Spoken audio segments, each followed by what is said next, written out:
Hello everyone. Welcome back to Learn English with Mr. Pareto. Today's story is about Emma and Sophie, two 20-year-old best friends, excited about their upcoming trip to New York City. Sophie, the planner, has created a detailed itinerary while Emma is more spontaneous. Their adventure begins with their arrival and first impressions of the bustling city. They explore iconic landmarks, experience New York's vibrant energy, and encounter the realities of city life. Throughout their journey, they discover the charm and challenges of New York, creating lasting memories and a desire to return.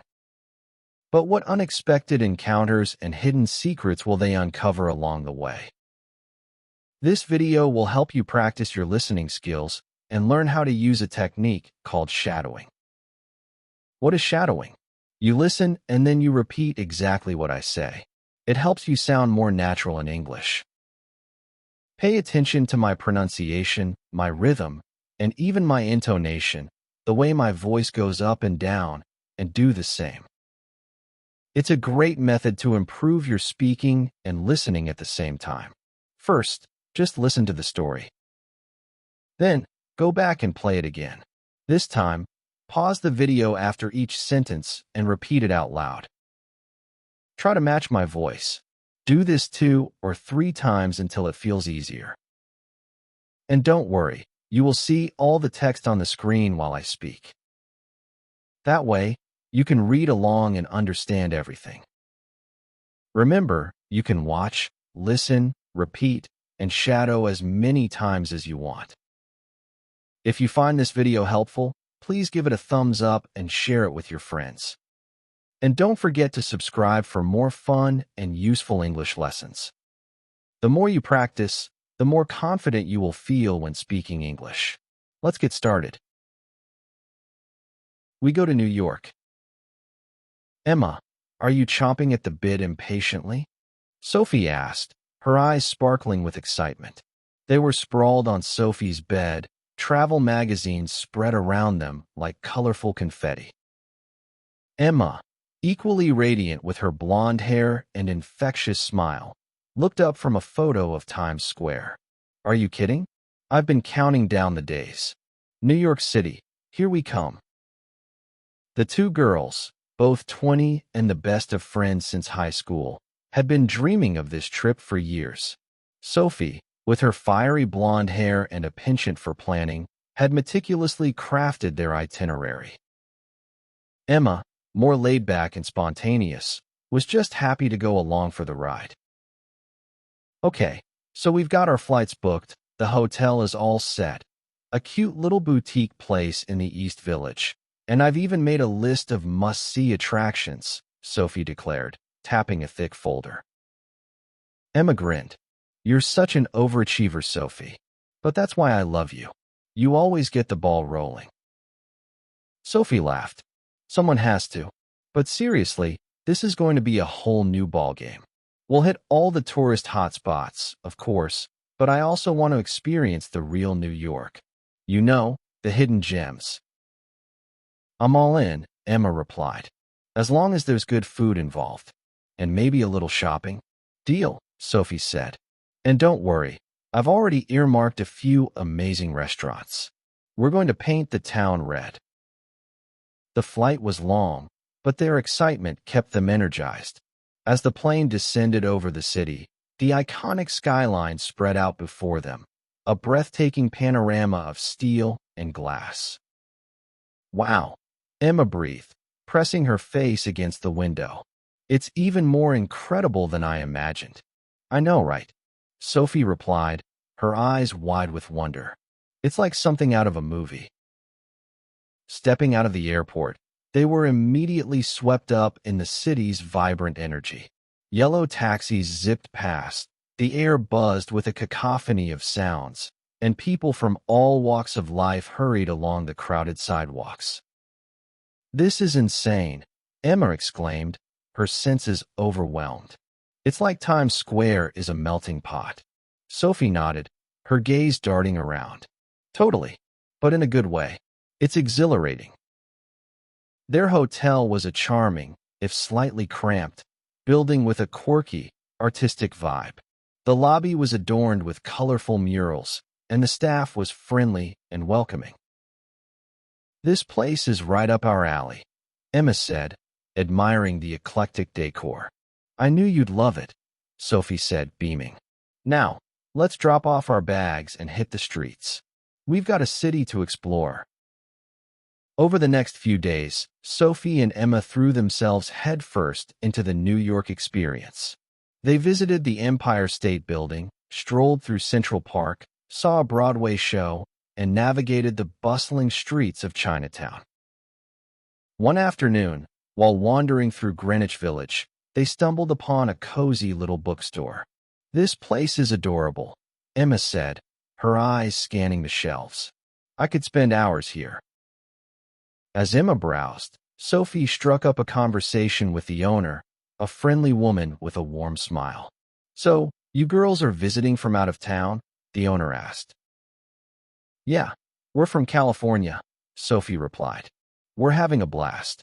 New York is everything we'd hoped for and more." "That's wonderful to hear," the owner said. "It's a city that gets under your skin, doesn't it?" "You're not kidding," Emma chimed in, joining them. "I'm already planning our next trip back." That evening, they decided to try a trendy new restaurant in the meatpacking district. The food was delicious, but the prices were eye-watering. "This place is amazing," Emma said, savoring a bite of her lobster ravioli, "but it costs an arm and a leg." Sophie laughed. "Tell me about it. But hey, we're on vacation. We can splurge a little, right?" "Right," Emma agreed, raising her glass in a toast. "To New York, and to living the dream." Amidst all the sightseeing and touristy activities, Sophie and Emma also got a glimpse of the everyday lives of New Yorkers. They rode the subway, observed the street performers in Washington Square Park, and even struck up a conversation with a group of locals in a dive bar in the Lower East Side. One evening, while waiting for the subway, they witnessed a minor altercation between two commuters. "Wow, that was intense," Emma said, a little shaken. "People here are so direct." Sophie nodded. "Yeah, it's a fast-paced city. People are always in a hurry, and they don't always have time for pleasantries. But I think that's part of its charm, in a weird way. It can be a real eye-opener." "I guess so," Emma said. "It's definitely different from back home, but I'm starting to get the hang of it." Later that night, as they sat in their hotel room, reflecting on their experiences, Sophie turned to Emma. "You know," she said, "this trip has been amazing, but it's also made me realize how much there is that I still want to see and do. I feel like we've only scratched the surface." "I know what you mean," Emma said, "but that just means we'll have to come back, right?" "Absolutely," Sophie said, her eyes gleaming with determination. "And next time, we'll really do it upright." Their last day in New York arrived all too soon. As they packed their bags, a tinge of sadness mingled with their excitement about going home. "I can't believe it's over," Emma said, sighing. "This week has flown by." "I know," Sophie said, "but we'll always have the memories. And we'll definitely be back. This city has a way of drawing you in." Before heading to the airport, they made one last stop, a rooftop bar with panoramic views of the city. As they sipped their drinks and gazed at the sprawling metropolis below, they felt a sense of awe and gratitude. "To New York," Emma said, raising her glass. "Thanks for the adventure of a lifetime." "To New York," Sophie echoed, clinking her glass against Emma's. "And to many more to come." As their plane took off, leaving the glittering cityscape behind, Sophie and Emma knew that they were leaving a piece of their hearts in New York City. But they also knew that they would carry the memories of their incredible journey with them forever. Useful phrases from the story. Chomping at the bit, meaning to be impatient or eager to do something. History. This idiom comes from horse racing. A horse that is eager to run will often chew on its bit impatiently. Example. Emma, are you chomping at the bit as much as I am? Repeat after me. Emma, are you chomping at the bit as much as I am? Counting down the days. Meaning, to be very excited about something that will happen in the future and tracking the time until then. History. This is a fairly literal phrase that likely originated with calendars and marking off days until a significant event. Example. I've been counting down the days. New York City, here we come. Repeat after me. I've been counting down the days. New York City, here we come.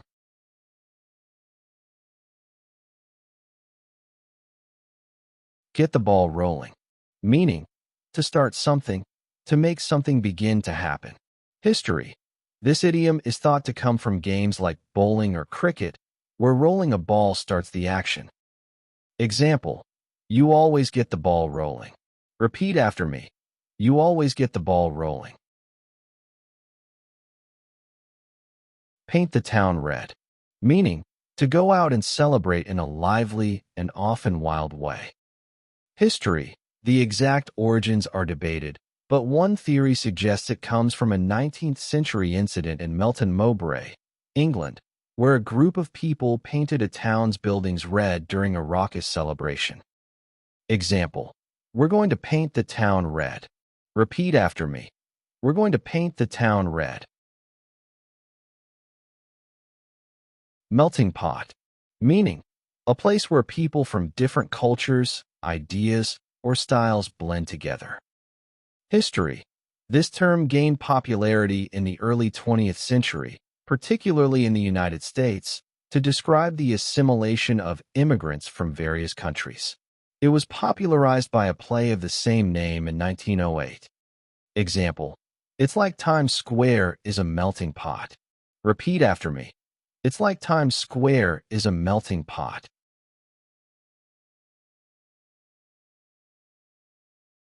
Right up our alley. Meaning, something that is perfectly suited to one's tastes, interests, or abilities. History. This idiom likely comes from the game of bowling, where hitting the ball straight down the center of the lane is the most effective way to knock down pins. Example. This place is right up our alley. Repeat after me. This place is right up our alley. Under your skin. Meaning, to have a strong effect on someone, often in a way that is hard to ignore or forget, to become an important part of you. History. This idiom suggests something that penetrates the surface and becomes deeply ingrained. Its origins are not definitively known, but relate to a feeling of something being deeply felt. Example.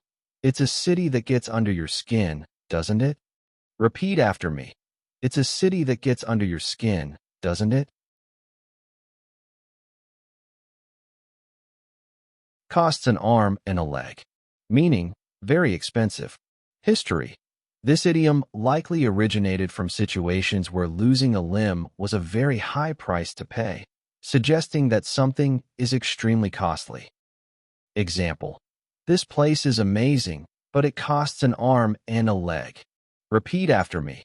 This place is amazing, but it costs an arm and a leg.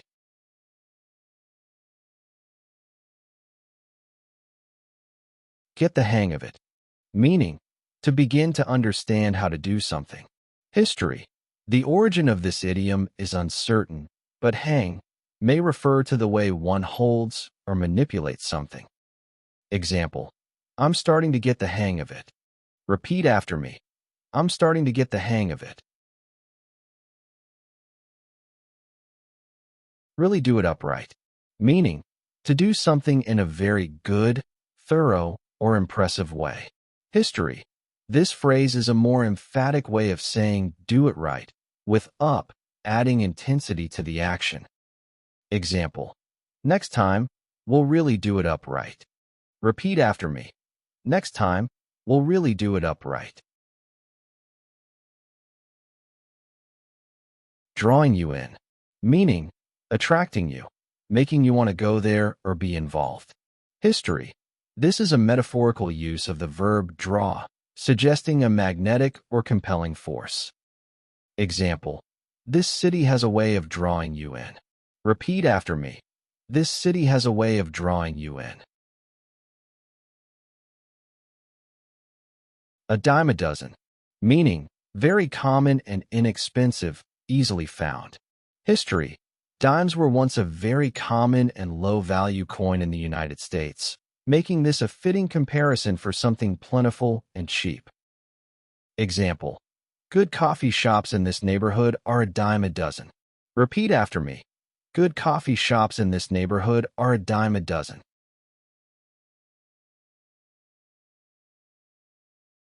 Actions speak louder than words, meaning what someone does is more important and revealing than what they say.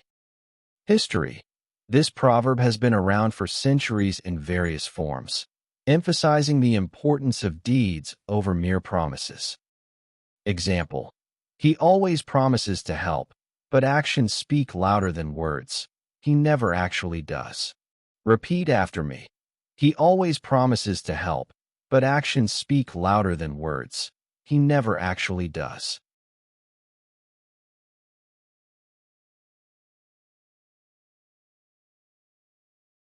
A piece of cake, meaning very easy. History: this idiom became popular in the early 20th century. The comparison to cake suggests something easily consumed or accomplished. Example: the exam was a piece of cake. I finished it in half the time. Repeat after me. The exam was a piece of cake. I finished it in half the time.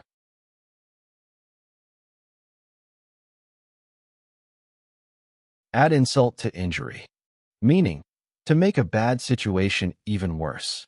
History: this idiom dates back to at least the 18th century and vividly describes the compounding of misfortune. Example: first, I lost my wallet, and to add insult to injury, it started raining while I was walking home. Repeat after me.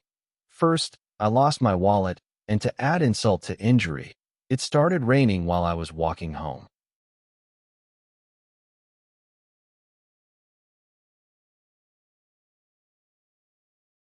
Practice time. Let's say some phrases together. Emma, are you chomping at the bit as much as I am? I've been counting down the days. New York City, here we come.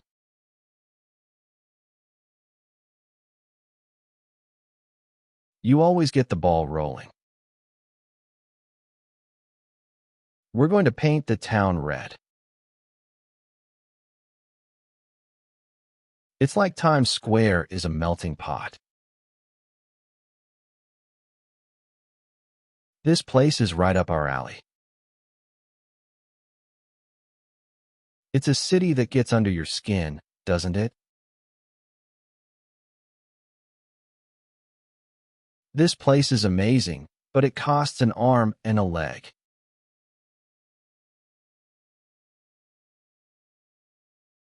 I'm starting to get the hang of it.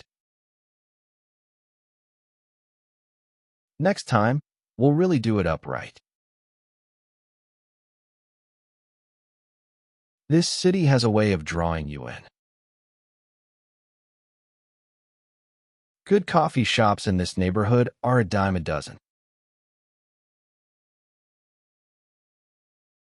He always promises to help, but actions speak louder than words.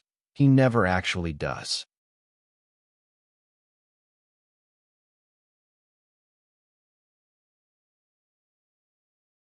The exam was a piece of cake. I finished it in half the time.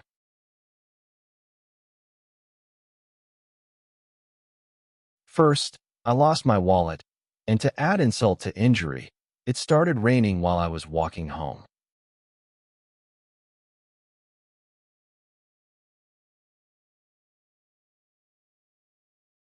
Thank you so much for joining us on this incredible New York adventure with Emma and Sophie. If you found this video helpful, please give it a thumbs up and share it with your friends.